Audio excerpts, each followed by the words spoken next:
Greetings class, Professor Steve here, and welcome to our lecture on tides. Now, tides are a very large scale phenomenon, a continual movement of the ocean on a scale that's larger than even the gears or any of the surface currents. But the reason that I put it here is because by definition tides are actually a wave, so I put them after waves, and they're also not a circulation of the ocean in the typical sense. So what's the definition of a wave? The definition of a wave is any movement of the ocean that's caused by an outside disturbing force.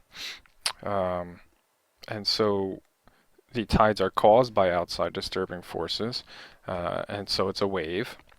And we call the tide a forced wave, is a type of forced wave, because forced waves are anything that where their outside disturbing force is constant, never ceasing. Okay, so a forced wave is never free of the forces that cause it.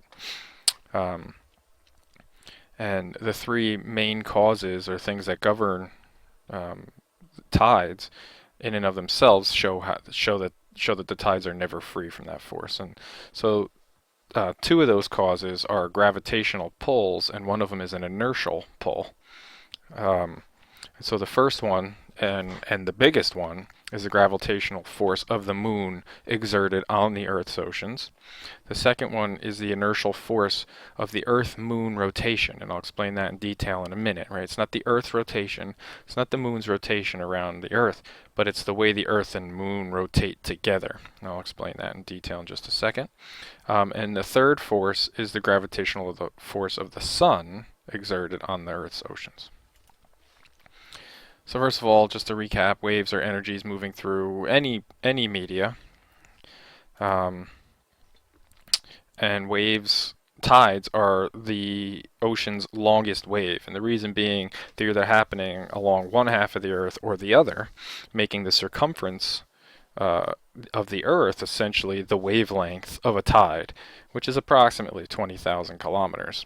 Now if we compare that wave to a tsunami wave, its wavelength is only about 400 to 500 kilometers on the bigger tsunamis. So a tide, in terms of waves, is definitely the largest form of wave. Okay, let's talk about its causes. The movement of the moon generates strong tractive forces. So what does that mean? Okay, so three things make the moon be in orbit with the Earth.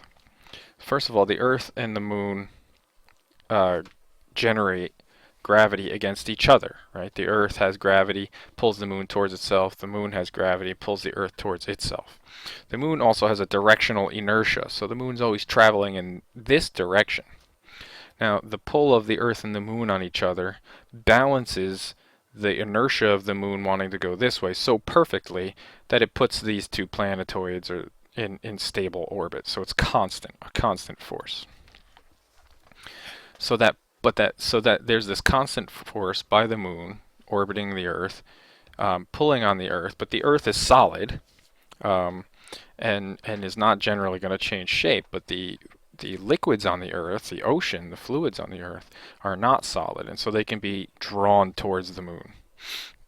The pull of the Earth's gravity on the oceans is stronger than the moon's, so the ocean doesn't fly off of the Earth. But this pull is enough to draw the oceans this way, okay?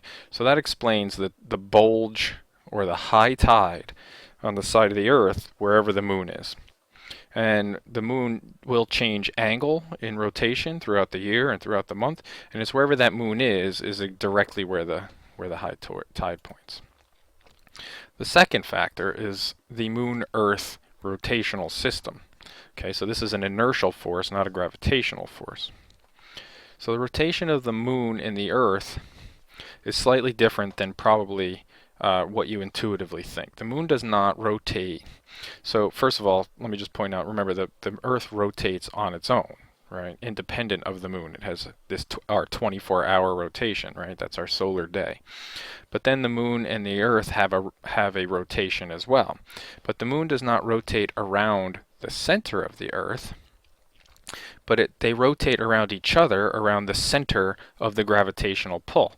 Now the Earth has a much larger pull than the moon, so that center is shifted way towards the Earth, and in fact when you figure it out, the center of gravitational pull between two objects is 1/82nd the radius of that whole system. And when you calculate that out, it actually turns out to be 1,600 kilometers below the Earth's surface. So it's not the center right here, but it's somewhere around here, right? So this system rotates around each other around this point right here, not the center of the Earth, right? So if we think in terms of the man spinning the shot put, when you have a rotational system like this, you have centrifugal forces away from one body and centripetal forces towards one body that balance each other. Although if they don't balance each other, they come apart. So if we take a look at this again, if the Earth and the Sun are connected by gravitational pull and they rotate around the center of that gravitational pull, which is just below the surface of the Earth, then it does this. Now, if the rotation was around the center of the Earth, this would not have a huge effect. But because it's away from the center of the Earth, it makes a balancing centrifugal force this way, which throws up a bulge on the opposite side of the Earth as the Moon as well. So the Moon pulls over here and gives us a high tide here, and the centrifugal force from the rotation of this system throws up a bulge on the opposite side. So that's why we have high tide on both sides of the Earth, or I said on the side of the Earth that the Moon is pulling on, and also on the side of the Earth that's opposite of the Moon. Okay, and you can pause these and read some of these details later. Right, so another thing to remember is that so when the Moon is over here pulling a high tide here, the rotation is throwing out a high tide over here. It's the opposite sides, or I should say the sides of the Earth that are at right angles, 90-degree angles to those high tides, that are experiencing low tide. Another thing I'd like to note is that the tidal cycle, so this rotation of the Earth and Moon around each other, is 50 minutes longer than our solar day. So the Earth rotates in 24 hours, but the Moon and Earth rotate around each other in 20 hours and 50 minutes, and that's why the Moon rises 50 minutes later each day, and that's why the tides change every day. They're not at the same time, right? So noon today is essentially the same as noon tomorrow, but by then the Moon has already gone 50 minutes past where we were yesterday at noon. And as I said, the tide follows the Moon, not the latitude on the Earth, right? So if the Moon's orbit shifts up, the tide follows that way north of the equator, and if it was to shift down, the tide follows south of the equator. So the third main force is how the Sun generates tractive forces on the Earth. So while the Moon has this pull on the Earth, the Sun also has a pull on the Earth. And again, not strong enough to pull the Earth or to change the shape of the Earth, but strong enough to pull the fluids on the Earth, to pull the ocean slightly towards it. So what we have is either a combined or a canceling out effect with the Moon and the Sun. So if we have the Moon lining up with the Sun, then they're both pulling in the same direction. And when that happens, we get a higher high tide, or something that we call a spring tide.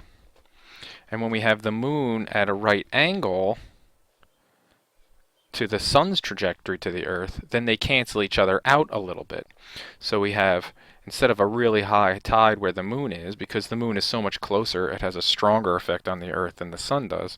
But we still get high tide facing where the Moon is, but in the right angle of that, the Sun pulls some of this water down along the edges here and gives a little bit higher low tide over here and a little bit lower high tide over there, and that we call neap tide.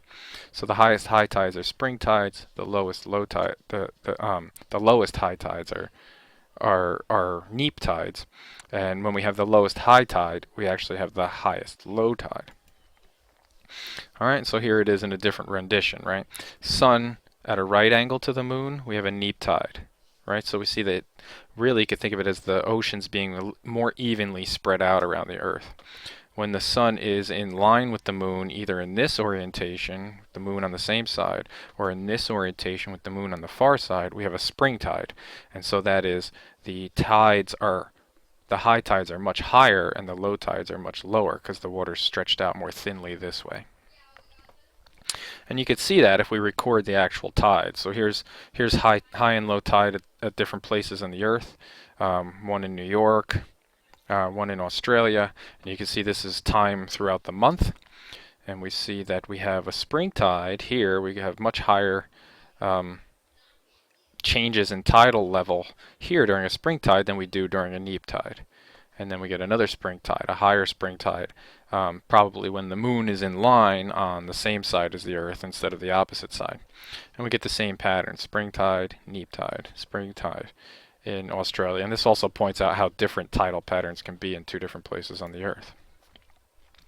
So these are things we have to keep in mind for sort of coastal ecosystems, where the difference in tide means the difference in the biological and physical processes that happen there.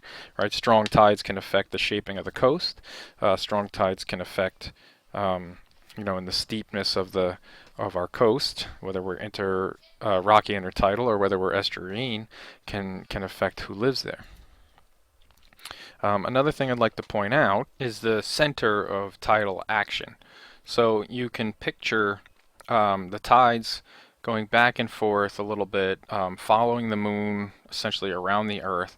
But you can picture these points in the middle of an ocean basin, or entering a large structure like a bay or something like this, and having a point in the middle of a gear that rotates, or something set up where here is the point where the tide flips back and forth, right? Between here and here.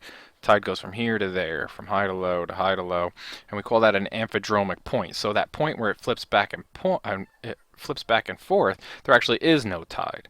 The level stays the same there, and sort of like a seesaw, like a teeter-totter, flips back and forth between high tide and low tide. And these points set up only in specific places in the ocean.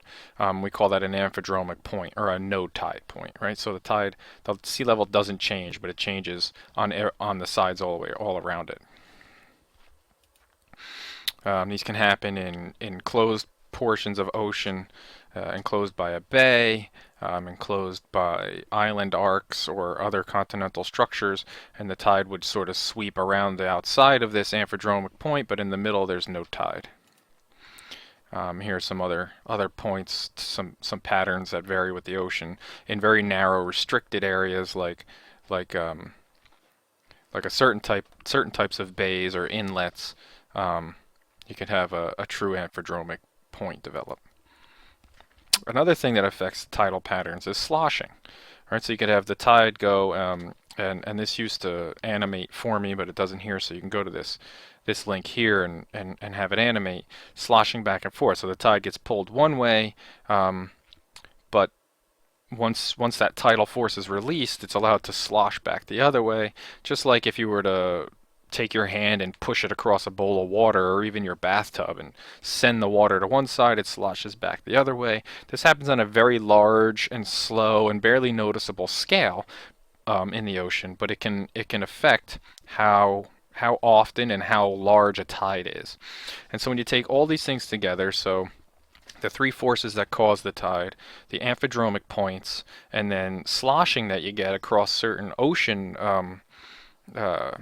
continental and ocean structures, it sets up the three different types of tides that we can have.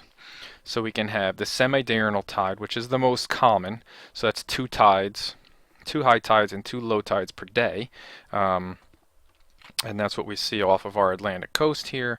And that's because the moon is either on our side of the Earth or it's on the opposite side of the Earth, and we have a high tide at either time. But if you take into account amphidromic points and sloshing that can occur, you can have mixed tides, which is you get a really low tide, a really low high tide, and then a really high tide and a really low tide. So it's mixed throughout. Okay, this happens in places like off of our west coast, or you can have diurnal tides, where you only get one high tide and one low tide per day, and you start to get another high tide in the same at the end of the same day, but it doesn't quite make it. So you kind of have only one per, and that occurs in only certain places, but these are the three different types of tides you can have. All right, so this is the dynamic theory of tides, is essentially the summary of this entire lecture. There's another site that does some some summarizing. Thanks for joining me. See you next lesson.